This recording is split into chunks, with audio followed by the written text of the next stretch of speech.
প্রিয় শিক্ষার্থীরা, আশা করি তোমরা সবাই ভালো আছো। আজকে আমরা প্রথম শ্রেণীর ইংরেজি থেকে আমরা একটু পড়াশোনা করব। তো আমি আগের ক্লাসে এটা পড়িয়েছিলাম।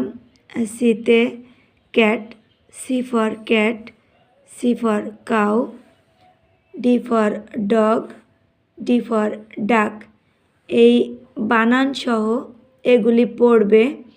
তাহলে এর ঠিক পরের পেজে দেখো, এভাবেই প্রশ্নে থাকে পরীক্ষায় OW, যে যদি তোমরা COW বারবার করে মুখস্থ করো, পড়ো, তাহলে এটা বুঝতে পারবে OW দেখেই যে তার আগের অক্ষরটা কী হবে।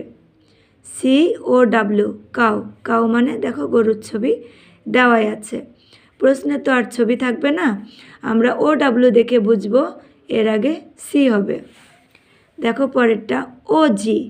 তো আমরা যদি দেখি OG, দেখো OG, তাহলে তার আগে ডি আছে।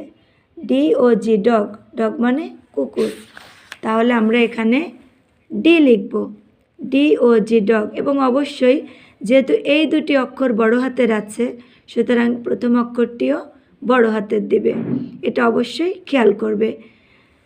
এরপরেরটি দেখো AT, বড় হাতের আছে, তাহলে তার আগে কি বসালে এই শব্দটা পুরো পরিপূর্ণ হবে।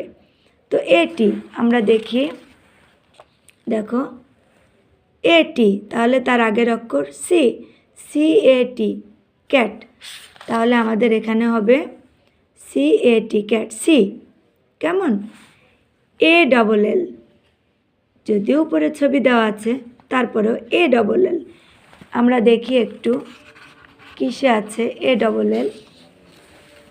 দেখো BALL, তাহলে ALL আছে প্রথমে, তাহলে কি হবে বি।